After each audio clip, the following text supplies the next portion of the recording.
The morning I spotted my daughter pawning her grandmother's wedding ring. I was supposed to be at the dentist in Parramatta. I'd taken the wrong turn off Church Street, looking for parking. And there she was through the dusty window of a place called Westside Cash and Loan. My Eleanor, 29 years old, standing at the counter with her shoulders pulled in tight, sliding something small and gold across to a man in a stained polo shirt. I sat in my ute for a full minute before I could move. My hand stayed on the gear stick. I thought maybe I was wrong. Maybe it was just a girl who looked like her. Because Eleanor had a job at the children's hospital. Eleanor drove the little blue Mazda I'd helped her pick out 3 years back. Eleanor did not pawn jewelry at 10:30 on a Wednesday morning. But then she turned her head, and I saw the small scar on her chin from when she fell off the trampoline at 8 years old, and my chest went tight in a way it hadn't since her mother passed. I'm 63. I worked 38 years as a quantity surveyor before I retired last winter. I've seen a lot of things in my life, sites where blokes cut corners, contractors who lied to my face, paperwork that didn't match the concrete in the ground. And I learned early that when something looks wrong, it usually is wrong, and the only question is how deep the rot goes. So I sat in that ute, and I thought, all right, Henry, you do not march in there. You do not embarrass her. You watch, you think, and you find out what's actually happening before you open your mouth. She came out about 4 minutes later, tucking a folded envelope into the inside pocket of her jacket. She didn't see me. She walked to the bus stop on the corner and stood there reading her phone. And when the 705 came, she got on, and the bus pulled away toward the western suburbs. I drove home to Castle Hill the long way round, past the cemetery where Margaret was buried. And I talked to my wife the way I sometimes still do when I'm trying to work something out. I said, "Love, I think our daughter is in trouble.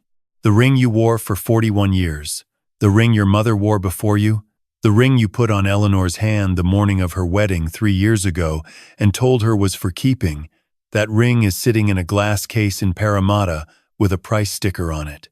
And I don't know yet why. But I am going to find out." The first thing I did when I got home was ring my mate Trevor. Trevor and I went through Sydney Tech together back in the 70s. And after he retired from the police force, he took up doing private work, mostly insurance fraud, the occasional cheating spouse. He's a quiet bloke, never showy, the kind who notices what color someone's shoelaces are and remembers it 3 weeks later. I told him what I'd seen. I asked him to do one thing for me: find out everything he could about my son-in-law's business dealings. Just the public stuff first.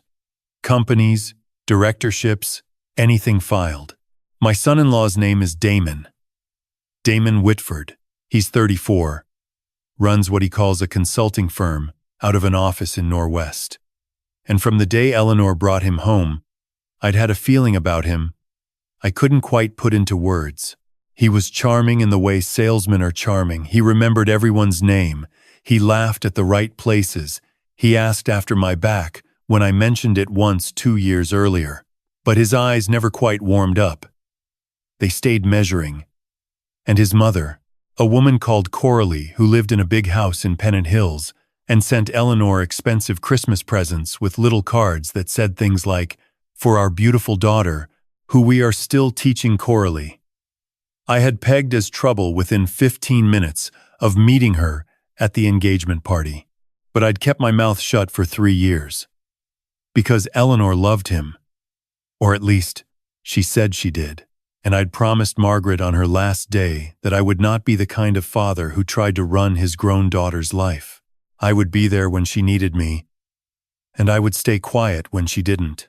Trevor rang back the next afternoon. He said, "Henry, your son-in-law's consulting firm hasn't lodged a tax return in 2 years.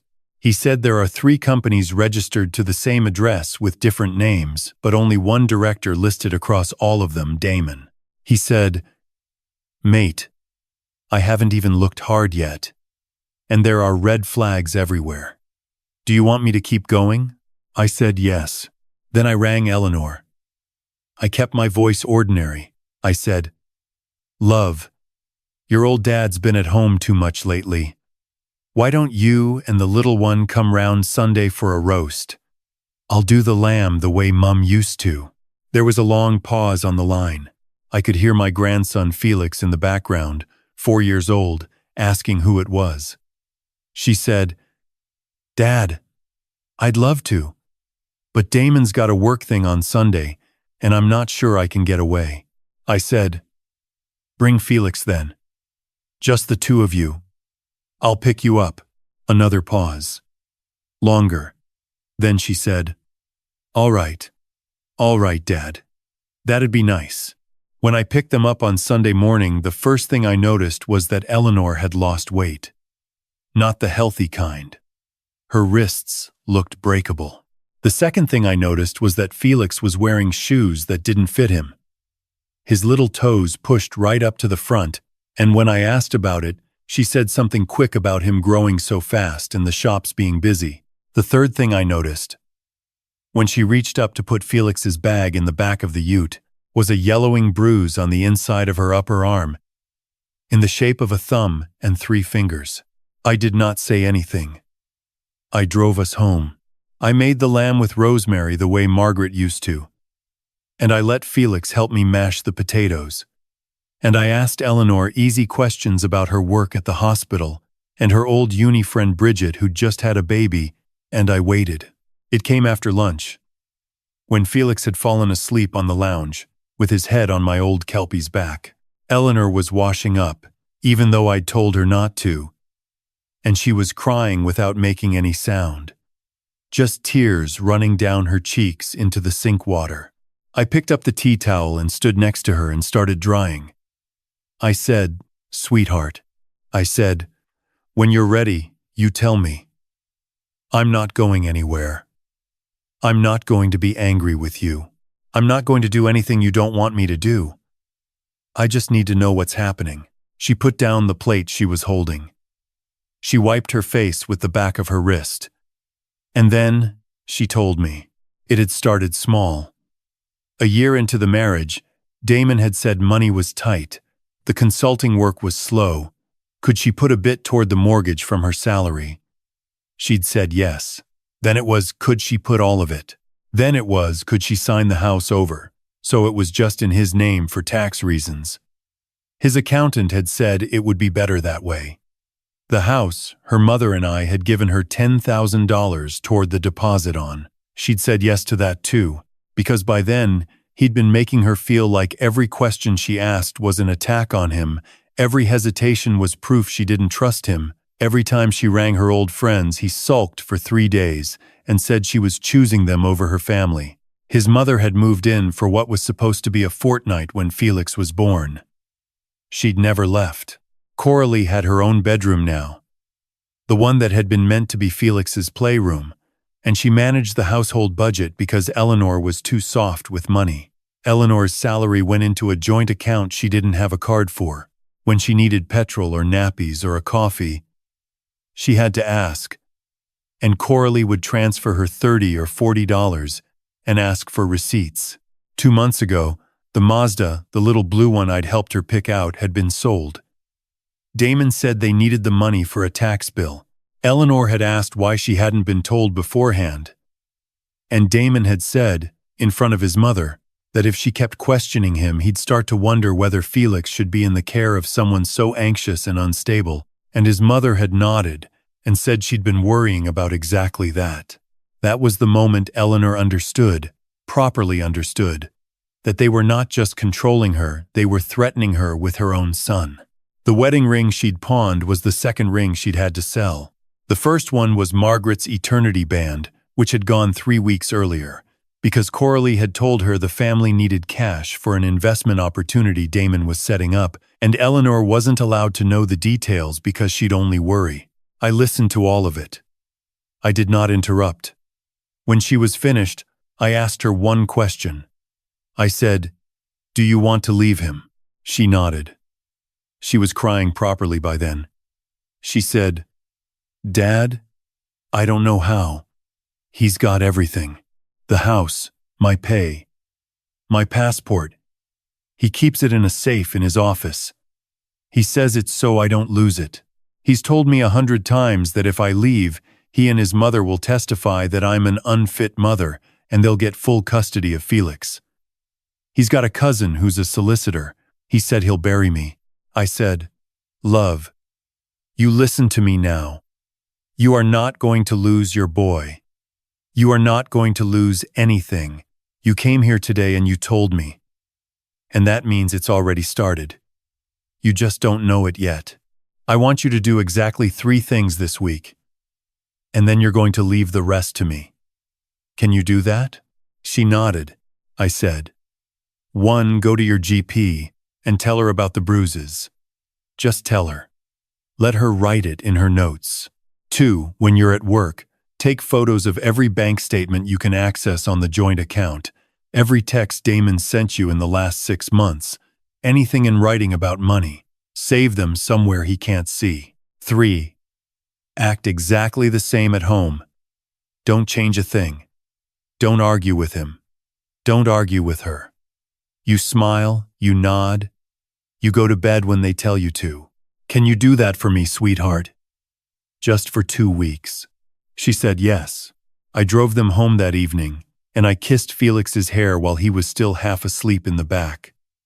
And I watched Eleanor walk up the path to that house, with her shoulders pulled in tight, and the whole drive back to Castle Hill.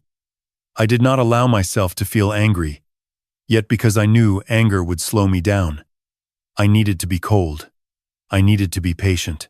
I needed to be the man who had spent 38 years catching people who thought they were cleverer than the paperwork. That night I rang Trevor again. I told him everything. I said I needed 3 things. I needed him to look properly into Damon's businesses now, with the gloves off. I needed him to find out where Eleanor's passport was, exactly, and whether there was a paper trail on the house transfer that could be questioned.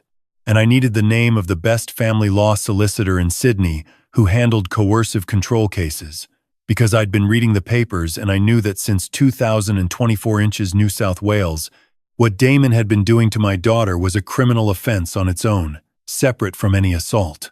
Trevor said, "Henry, give me a week.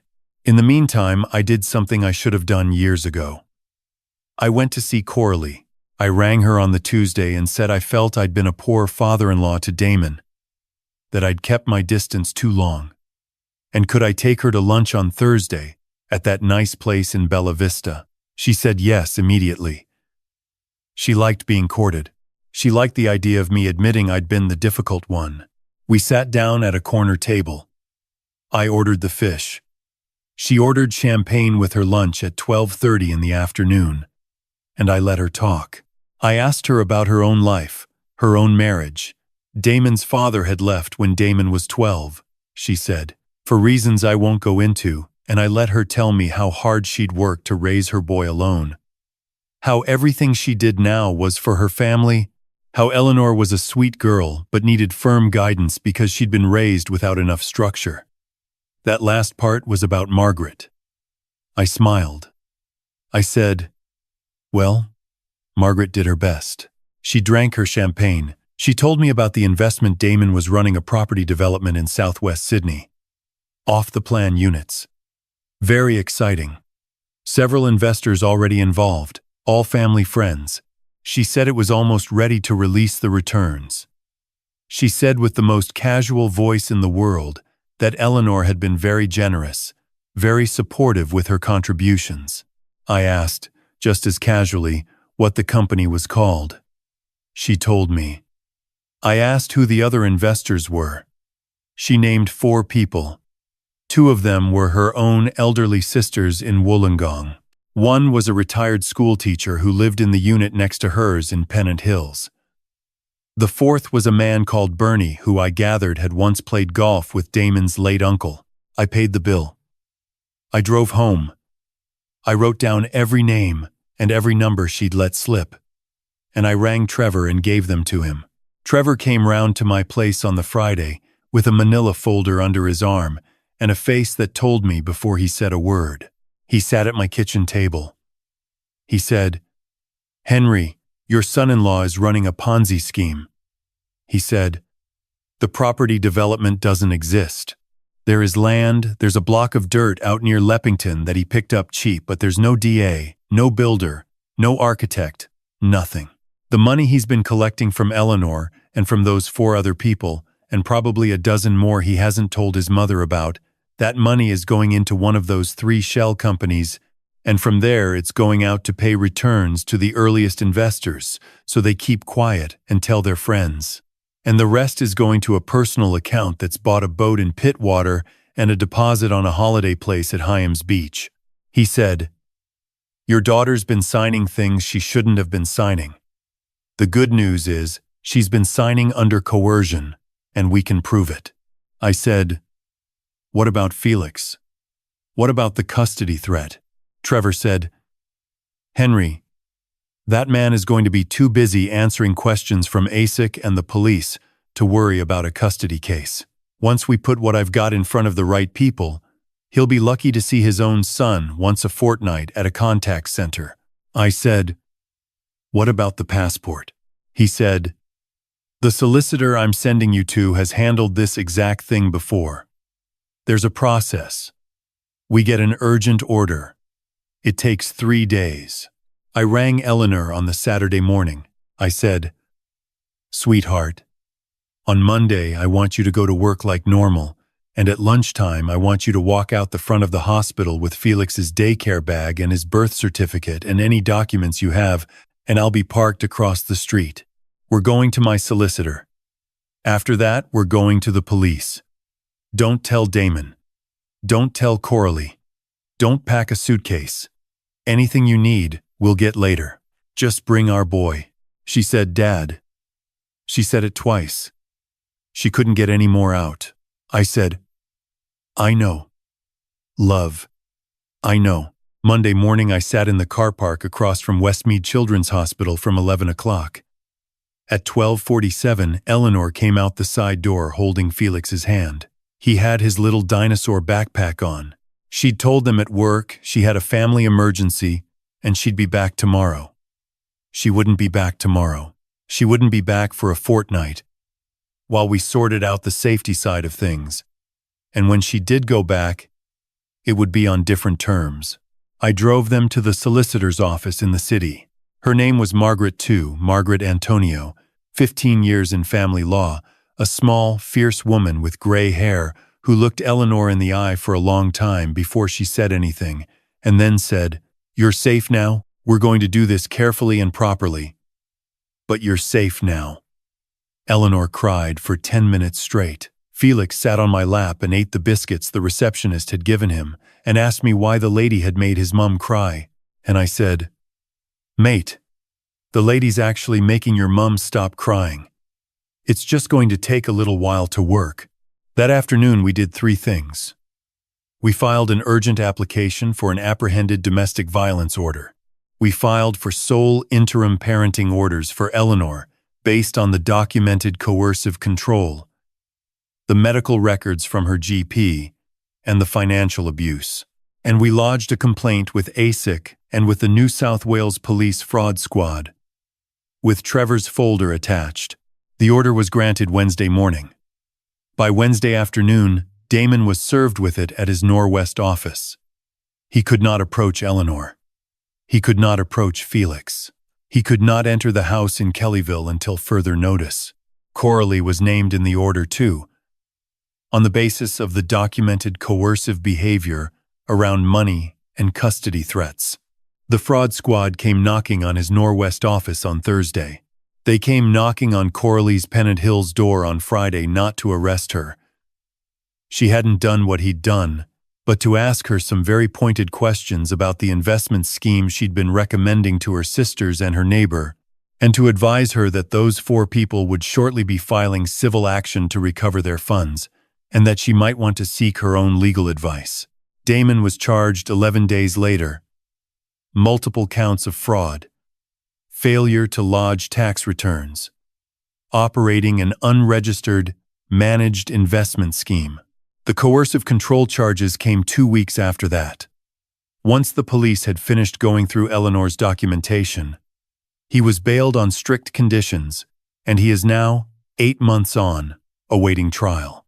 His solicitor cousin, it turned out, had been struck off the previous year for unrelated matters, and was no help to him at all. Eleanor and Felix have been living with me at Castle Hill since that Monday. Margaret Antoniou helped us undo the house transfer.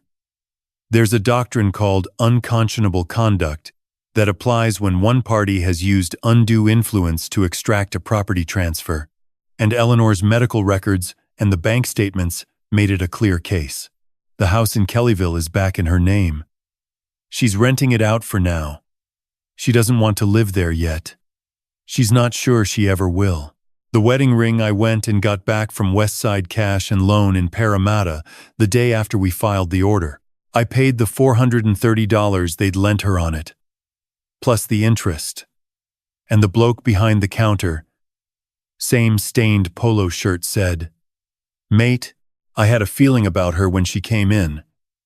I said, "You and me both." Margaret's Eternity band had already been sold on, but the solicitor traced it to a jeweler in Burwood, and we bought it back too. Eleanor wears them both now on a chain around her neck. She says she's not ready to put them on her hand yet. I said, "Love, you put them on your hand when you're ready and not before, and if that's never, it's never." Felix turned 5 last month. We had the party in my back garden. 12 kids, a jumping castle, more red cordial than is strictly responsible. Eleanor's old friend Bridget came with her baby, and Trevor came with his wife Pam, and my Kelpie spent the whole afternoon being chased and patted and fed sausage rolls under the table. Eleanor stood next to me at one point watching Felix run across the grass with a paper crown on his head, and she said, "Dad, I forgot he could be this loud. I forgot what he sounded like when he wasn't being quiet for them." I want to say a few things now to whoever is listening to this, because I've thought a lot in these last months about what I'd want another father, or another mother, or another grandparent to know. The first thing is this: if something feels wrong with one of your children, it is wrong. You don't need proof to start paying attention. You don't need to wait until they tell you. You just need to keep the door open and keep your voice gentle. And notice. Notice the weight loss. Notice the bruise. Notice the shoes that don't fit. Notice when they stop ringing you back as quickly as they used to. Notice when their friends say they haven't seen them in months. The second thing is this: coercive control is not the same as a bad marriage. A bad marriage is 2 people fighting. Coercive control is one person systematically taking another person's freedom away, their money, their movements, their friendships, their confidence, their sense of what is real. It is now a criminal offense in New South Wales and in Queensland, and other states are following. If you suspect it is happening to someone you love, the police can help, and there are services 1-800. Respect is the national line that can help even before the police are involved. You do not have to wait for a black eye. You do not have to wait for anything. The third thing is this: if you are the one being controlled, and somehow you are listening to this, please understand that the voice in your head telling you that you're imagining it, or that you'd never be able to leave, or that no one would believe you, that voice is not your voice. It was put there. It can be taken out. It will take time and help, and probably more than one phone call, but it can be done. There are people who will believe you. Start with one: a doctor, an old friend, a parent, anyone. Just start. The fourth thing, and this one is for the dads and the granddads especially, because we don't always get told this: your job did not stop when she turned 18, and it did not stop when she got married. It changes. It quiets down. You stop giving advice, and you start giving space. But you do not stop being her father. The day she needs you, you need to be findable, and you need to be steady, and you need to be the man she remembers you being when she was small and you carried her on your shoulders through the surf at Manly and told her you'd never let her go under. I told Eleanor that one afternoon last week. We were sitting on the back veranda with a cup of tea, watching Felix dig a hole in the lawn for reasons known only to him. She said, "Dad, I should have come to you a year ago." I said, "Sweetheart, you came to me the day you were ready, and not a minute later, and that is exactly when you were supposed to come." I said, "Your mother would be proud of you." She said, "Do you reckon?" I said, "Love, I know. The ute is still in the driveway. The dentist appointment in Parramatta, I never did reschedule it. I figure the tooth can wait." Some mornings, when I'm making Felix his Vegemite toast before kindy, and Eleanor is humming something in the next room while she gets ready for work, and the Kelpie is sitting under the table waiting for crusts, I think about that wrong turn off Church Street, and how a person's whole life can pivot on a wrong turn, and how the only thing you can do is keep your eyes open when you're driving. That's the story. That's what happened. If any of it sounds familiar to your own family, please do something about it today. Not next week. Today. Make the phone call. Open the door. Ask the question. Because the people we love are sometimes too frightened to ask for help, and the rescuing isn't always loud. Sometimes it's just a roast lamb on a Sunday and a quiet voice at the kitchen sink saying, "Sweetheart, when you're ready, you tell me. I'm not going anywhere."